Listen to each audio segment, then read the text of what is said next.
You know what's strange? A lot of people train really hard and never actually get stronger. And it's not because they don't care, and it's not because they're lazy. Most of the time it's just because they don't really know what they're trying to improve in the first place. I see it all the time.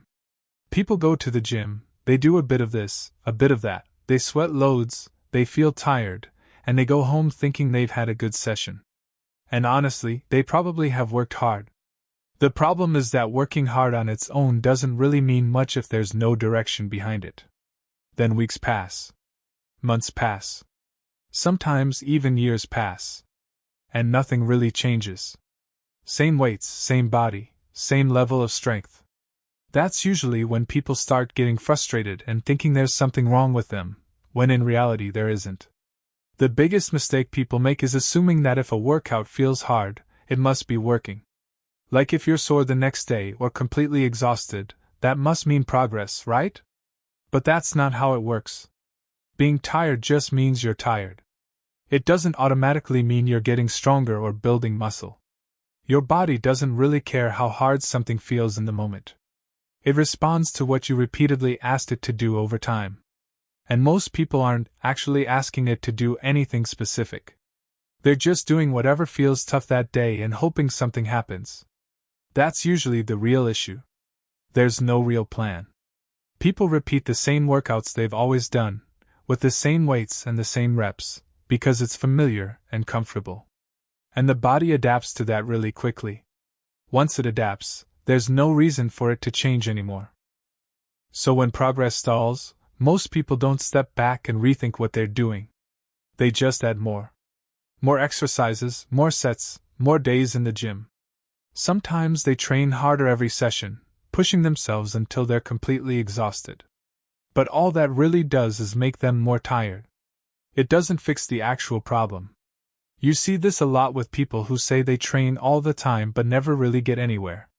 They're always busy in the gym, always sweating, always sore, but if you ask them what they're trying to improve, they don't really have an answer. They're just showing up and hoping something changes. The people who do get stronger usually do things very differently, even if it doesn't look impressive from the outside. They're clear on what they're working on. Maybe it's adding weight to a lift, maybe it's improving control on each rep, maybe it's better technique or consistency. But there's always something specific they're trying to improve. They also tend to keep track of what they're doing, even if it's just mentally. They know what they did last time, and they try to do something slightly better this time. One more rep, a bit more control, a small increase in weight. Nothing dramatic, nothing flashy, but it adds up over time. Another thing people don't really think about is recovery. A lot of people train like recovery doesn't matter, then wonder why they feel run down all the time. If you're constantly exhausted, it's very hard to make progress. Training is only one part of the process. Recovery is where the adaptation actually happens. Strong people usually understand this, even if they don't talk about it much. They don't try to destroy themselves every session. They leave the gym feeling like they worked, not like they've been hit by a truck. That allows them to come back and train properly again and again. There's also a big difference between being busy in the gym and being effective in the gym. You can spend 2 hours training and get very little out of it if there's no focus. Or you can train for 45 minutes with a clear goal and make real progress. Time and effort don't matter as much as people think if the training itself isn't doing what it's supposed to do. A lot of people also copy workouts they see online without really understanding why they're doing them. They'll follow routines meant for someone completely different, with different goals, different experience levels, and different recovery abilities. And then they're confused when it doesn't work for them. Once training has some actual purpose behind it, everything feels different. You stop guessing. You stop copying random workouts. You stop chasing exhaustion just for the sake of it. Each session has a reason behind it, and you actually know whether it's working or not. That's usually when people start seeing changes. Not overnight, and not in some crazy transformation way, but steadily. Strength goes up, confidence goes up, and training starts to feel simpler instead of overwhelming. You also stop being emotionally attached to every single workout. A bad session doesn't bother you as much, because you understand it's just one session in a much bigger picture. You know what you're working towards, so one off day doesn't throw you completely. So if you've been training for a while and you feel stuck, it's probably not because you're doing too little. Most of the time, it's because you're not being clear about what you want to improve. Once that clicks, training becomes a lot more straightforward and a lot more effective. And that's really what getting stronger comes down to. Not motivation, not punishment, not suffering for the sake of it. Just having some direction, being patient, and consistently asking your body to do something slightly better than it did before. And this is usually where people start to overcomplicate things, when it doesn't actually need to be complicated. They start looking for some secret program, some perfect routine, or some magic exercise that's going to change everything overnight. But the truth is, most of the time it's not about adding something new. It's about fixing what's already there. A lot of people never really stop to look at what they're doing in the gym. They don't look back at what they trained last month or last year.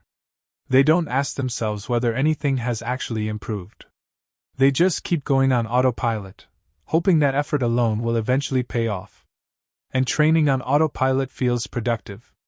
You're busy, you're moving, you're sweating, so it feels like you're doing something right.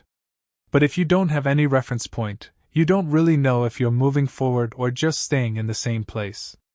This is why tracking matters, even in a very simple way. It doesn't have to be complicated. You don't need spreadsheets or apps or anything fancy. Just knowing what weight you used last time, how many reps you got, or how the movement felt can make a huge difference. Without that, every workout just blends into the next one. Another thing people struggle with is patience. Strength doesn't usually show up quickly, especially once you're past the beginner stage. It builds slowly over time, from lots of small improvements that don't feel impressive on their own. And because it's slow, people assume it's not working, even when it actually is. That's why consistency with a clear goal beats constantly changing things. When you stick with a movement long enough to actually get better at it, your body has a reason to adapt. But if you change exercises every week, you never really give yourself the chance to progress at anything. There's also a big difference between training to feel tired and training to actually get better. Feeling tired is easy. You can do that in one session. Getting better takes a bit more thought, because it means holding yourself to something measurable, even if it's uncomfortable or a bit boring at times.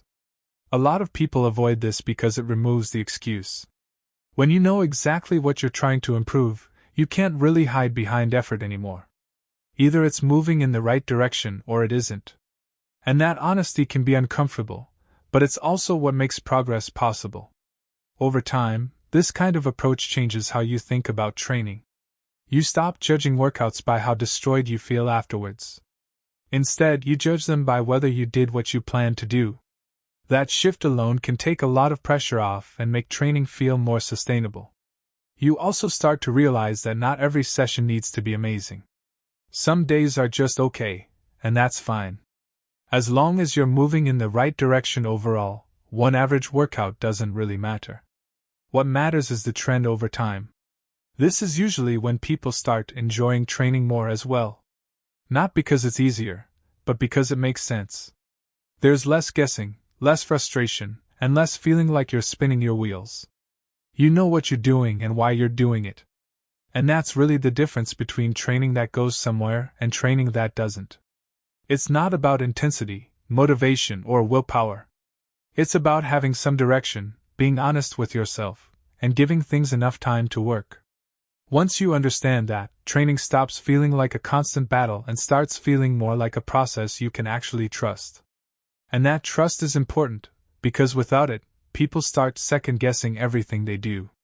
Every workout feels like a test, and every small setback feels like proof that they're doing something wrong. When every workout feels like a test, it's exhausting. You're constantly analyzing how you feel, what went wrong, and whether you should change everything again. Over time, that mindset makes training stressful instead of helpful, which is usually the opposite of why people started in the first place. Once you step away from that way of thinking, training becomes more stable. You stop overreacting to small setbacks and start seeing them for what they are, just part of the process. One bad session doesn't erase weeks of work, and one good session doesn't mean you need to change your whole approach either. This also makes it easier to be consistent. When you're not constantly doubting yourself, it's easier to show up and do the work without overthinking it. You focus on the basics, repeat them enough times for them to matter, and let progress happen gradually instead of forcing it. Over time, you start trusting your own experience more. You notice what actually helps you improve and what just looks good on paper. That kind of awareness only comes from sticking with something long enough to learn from it, instead of jumping from one idea to the next. And that's really the point of all this. Training works best when it's simple, repeatable, and sustainable. Once you get to that place, progress stops feeling random and starts feeling predictable, which is usually when people finally see the results they've been chasing. At that point, training stops being something you fight with, and starts being something you understand and can actually build on over time.